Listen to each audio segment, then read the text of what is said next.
Focus. Ideate. Innovate. Enable. Presented by Policy Bazaar.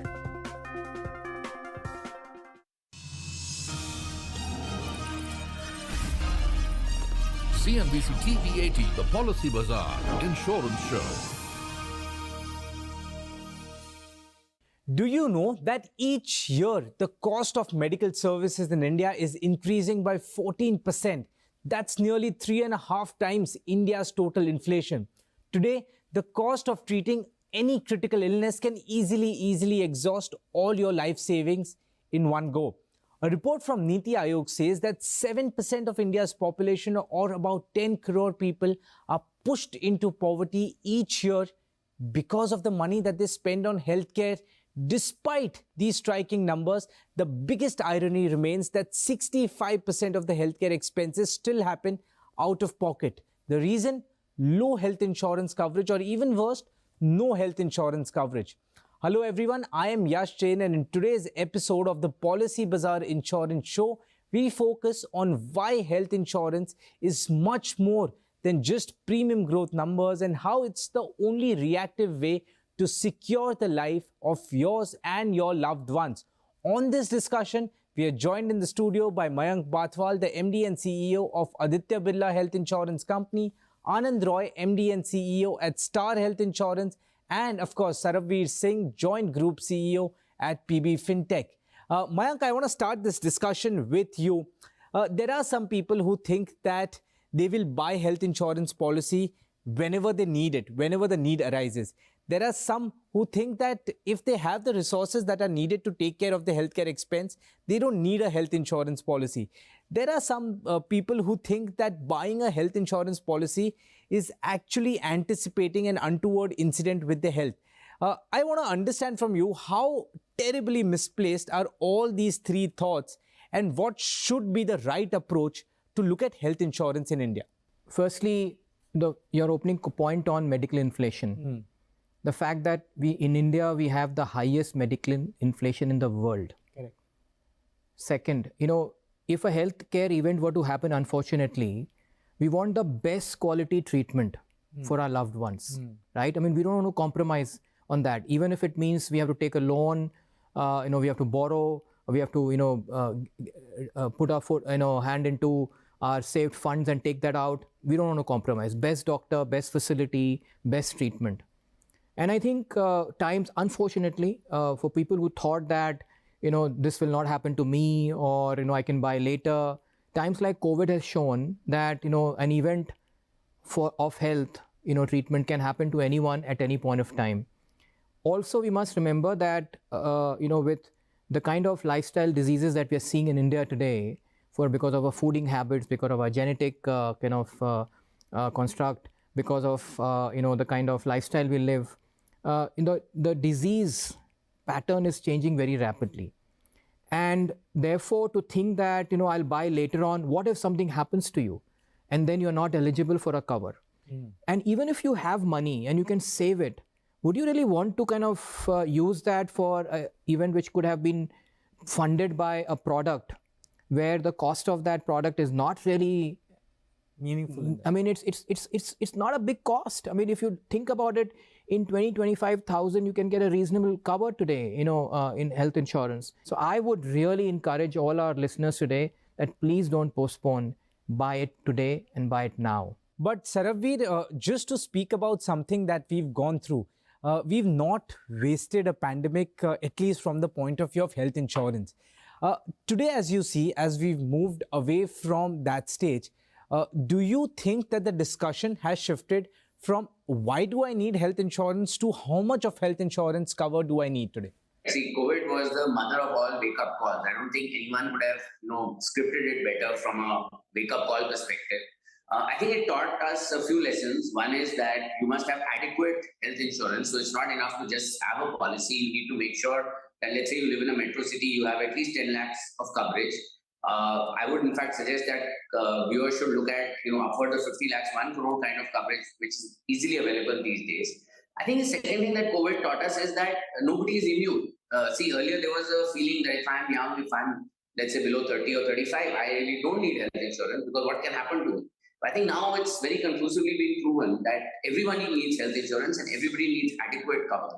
So we've definitely seen that awareness for health insurance has grown and awareness for the right amount of health insurance. Correct. Anand, I want to come to you, and what I want to understand from you is that the regulator very recently spoke about how the cap on the age has to be removed when it comes to buying health insurance. Do you think that the industry together will be able to deliver a good product for this particular section, and most importantly, at an affordable price? Health insurance for senior citizens was available earlier. There were various companies, including ours, which had plans dedicated for senior citizens health insurance. But I think now with these regulations, it will become even more compelling for all companies to bring about products for this segment of the society. As far as affordability is concerned, I think senior citizens as a segment will definitely, the products that are available today are reasonably affordable.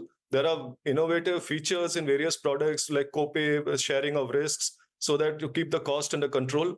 And in general, insurance is the business of large numbers. As more and more senior citizens buy health insurance, I think insurance companies will find ways to keep the products affordable and accessible to this segment. All the viewers watching this show should think about their loved ones, their parents, their in-laws, their uncles, their aunts, and try to cover them through health insurance plans immediately.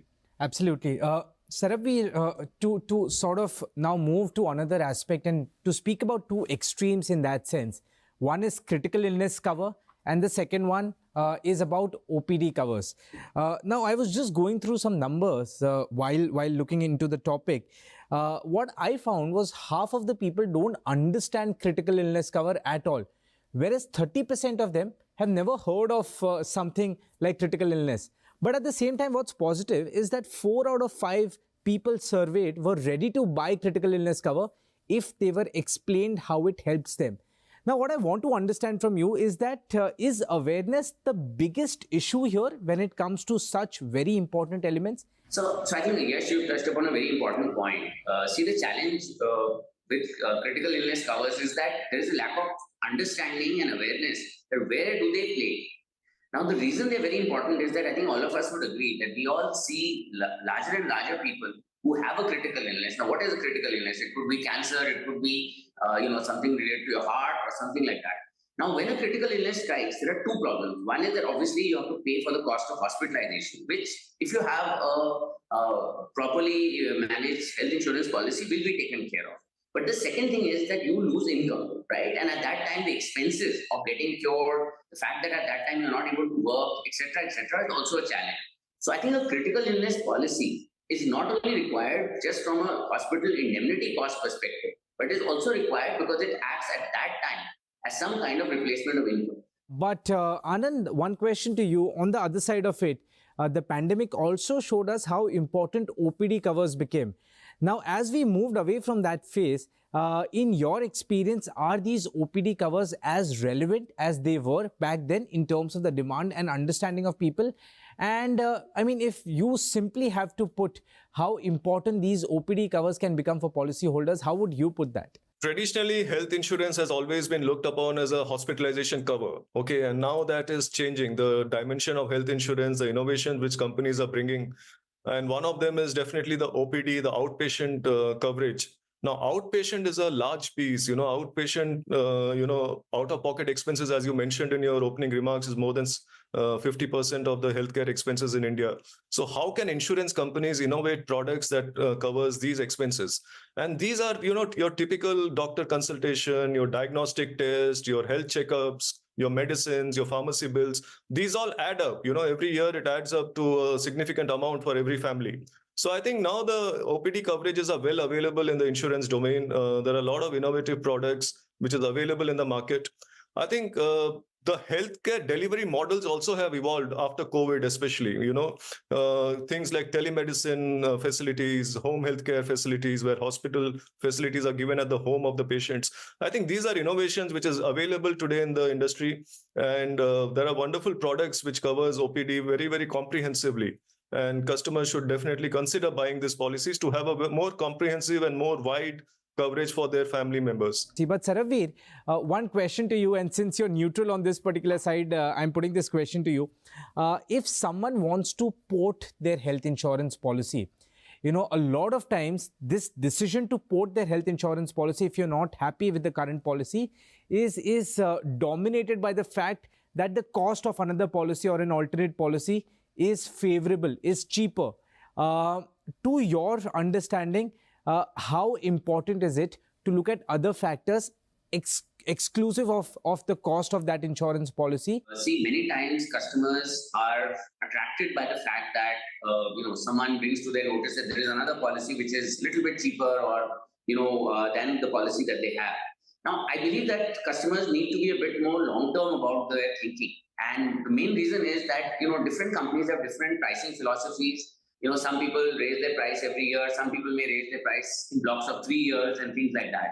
So I think one should be careful, because if you just get attracted by the first price, you may unnecessarily port into another policy and then find that the price will go up in the second year or third year, and then you're a bit surprised because the price increase will be much higher, given the fact that it was once in 3 years. So I think price is just one variable. I think the features of the policy, and I would actually suggest that I would say that all the health insurance companies and the companies that offer health insurance in India are extremely well run, and I think they are very, very competent people. So largely the policy that you have is probably a very good policy for you, and you should try to stay within it. Only if there is a feature that is there in your policy, which, for instance, let's say is unlimited restoration or something, which is an important feature for you, but is not being offered, then the first thing I would do actually is to look at that same company and see whether they have policies which may have that feature, because everyone keeps refreshing their policies. So I think the features you will find in the market are largely similar. We find that all health insurance companies are pretty good about it. And I think it's best to try and stay within the same policy, within the same company. Now, if you do need to port, and if you feel, there's a very bad experience or there's a negative feeling, then I think you should compare not just for the first year, but look at the policy over a 2 or 3 year period and see the history of price inflation, see the history of how that company has been dealing with claims, etc., and only then port, rather than just looking at the first cost. On that note, let's take a very, very short break. When we return, we talk about all the recent changes in the health insurance sector and how these changes will be a game changer for all you policyholders out there.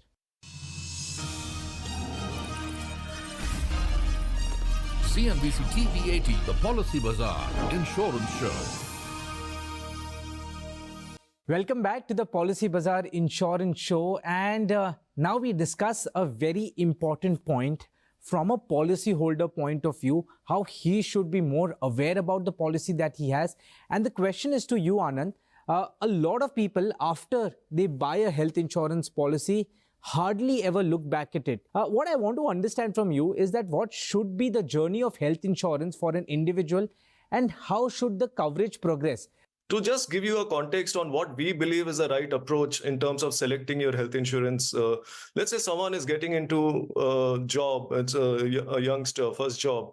We believe that he or she should definitely buy a health insurance covering themselves, because COVID has proven that anything can happen anytime, and it's always better to have a private health insurance rather than depending on only the corporate cover, which probably the employer may be giving.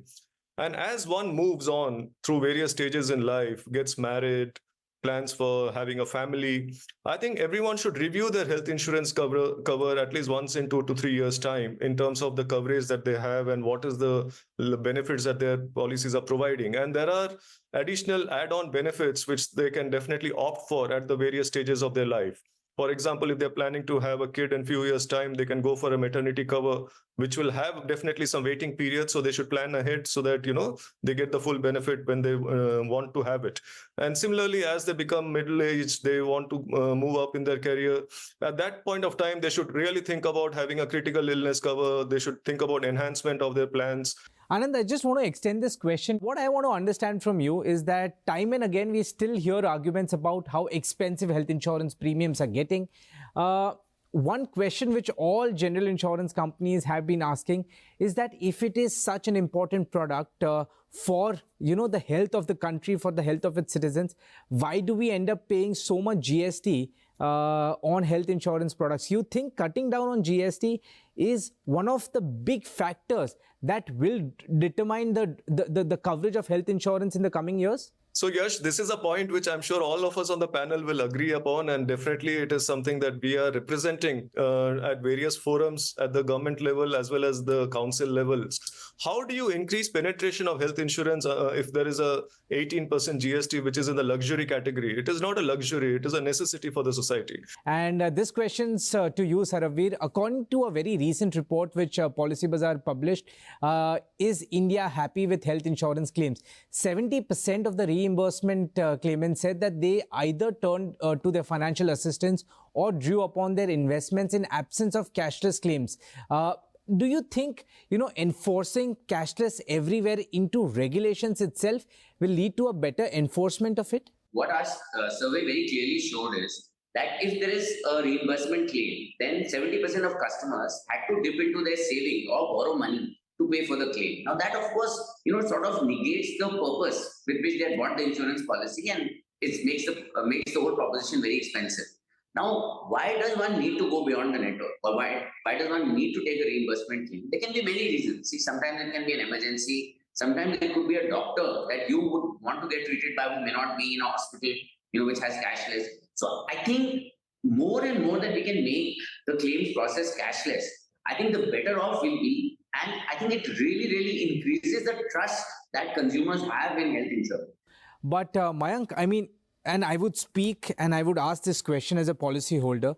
A lot of times we've seen that health insurance companies or insurance companies in general do not increase their premiums if the situation demands for it for about 2 years, 3 years, 4 years. Suddenly, there is a very significant increase because they have to balance out those 3 years, and they do not increase it for those years to attract more and more customers into the pool. Now, as a customer or as a policyholder, it creates a big trust deficit for me because for 3 years, what would not pinch is a 2%, 5% increase. But what would actually pinch is that in the 5th year, if I see a 30% increase straight away. Do you think it does create a trust deficit amongst policyholders? For any thing that we consume or buy, there is inflation, right? The price of what we consume as food or what we you see as entertainment, it's not the same that it was let's say 2 years back or 5 years back. So therefore there's inflation for every product in the country. So therefore there will be a price increase in insurance as well. If our house view on that is that I think the ideal thing is to have what I call price for every year. Today, to make it convenient for consumers, we do also offer what is called banded price, in which case what you just said happens because there is a price for age band, let's say 45 to 49, 50 to 54. And I think, but there are products as well, like we have products where it is price every year, different price for 54, 55, etc., etc. Because then I completely agree with you, the consumer knows that there is a 2, 3, 4%, 5% price increase every year. And if there is a real medical inflation, the price might increase a little bit more. I would strongly feel that, as an industry, if we can find a way to move towards every year price increase, because that creates, that a bit of predictability, and the consumer also sees that as not such a big increase. Correct. So, if we can move toward that, I think that will be consumer friendly. Having said that, from the consumer perspective, I think it's important that, again, that the consumer spends 15 minutes, half an hour, a little bit more in not just looking at the price of the product for the year for which they are buying for next 5 years. Correct. What is my price going to be? Because this is as long tenured a product as you can buy as a consumer till your end of life. So please do understand your total financial implication and not just the 1 year price that you end up paying and then getting disheartened when the price increases next year. Saraveer, one question to you. Why should a policyholder, in your words, look at something like a long-term health insurance policies favorably? As you grow older, the cost of coverage, keeps going up. So one way of handling that increasing cost of coverage, especially at a time when, your income may or may not be the best and you may have other requirements on your income, is to pay it forward. right? So in life insurance, there are, like in term insurance, there are policies which are level loaded. So you pay for 30 years, 40 years, and you pay the same premium. Now, health insurance, if you could, maybe we can't do it for 30, 40 years, but if you can do it for even 5 years, 10 years, 15 years, then it will allow a person to actually, budget for their next 5, 10, 15 years. Yes, they may have to pay a little bit higher upfront than they would have paid if they just bought a single year policy. But then the predictability and the fact that they don't have to worry about healthcare, inflation, etc. for 10 years or 15 years, I think will be a fantastic thing. So, again, we would love for some of these policies to be introduced. And I think, again, it would be very consumer friendly.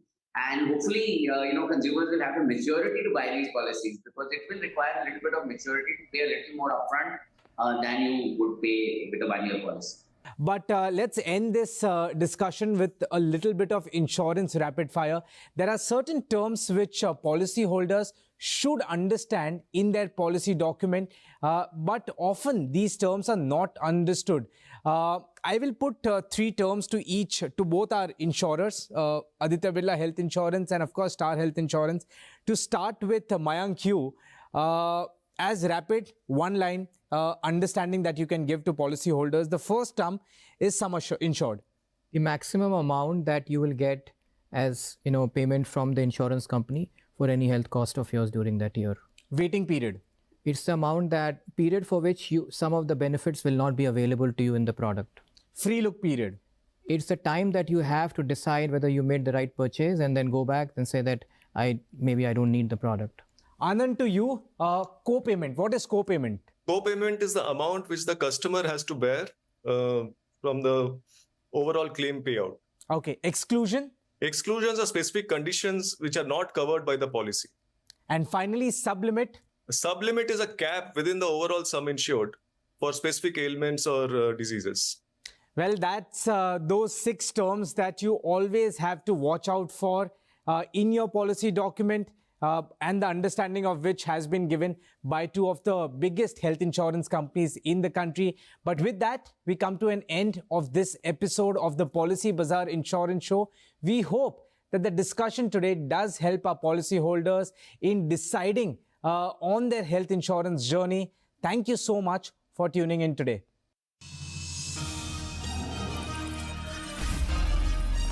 CNBC TV18, the Policy Bazaar Insurance Show.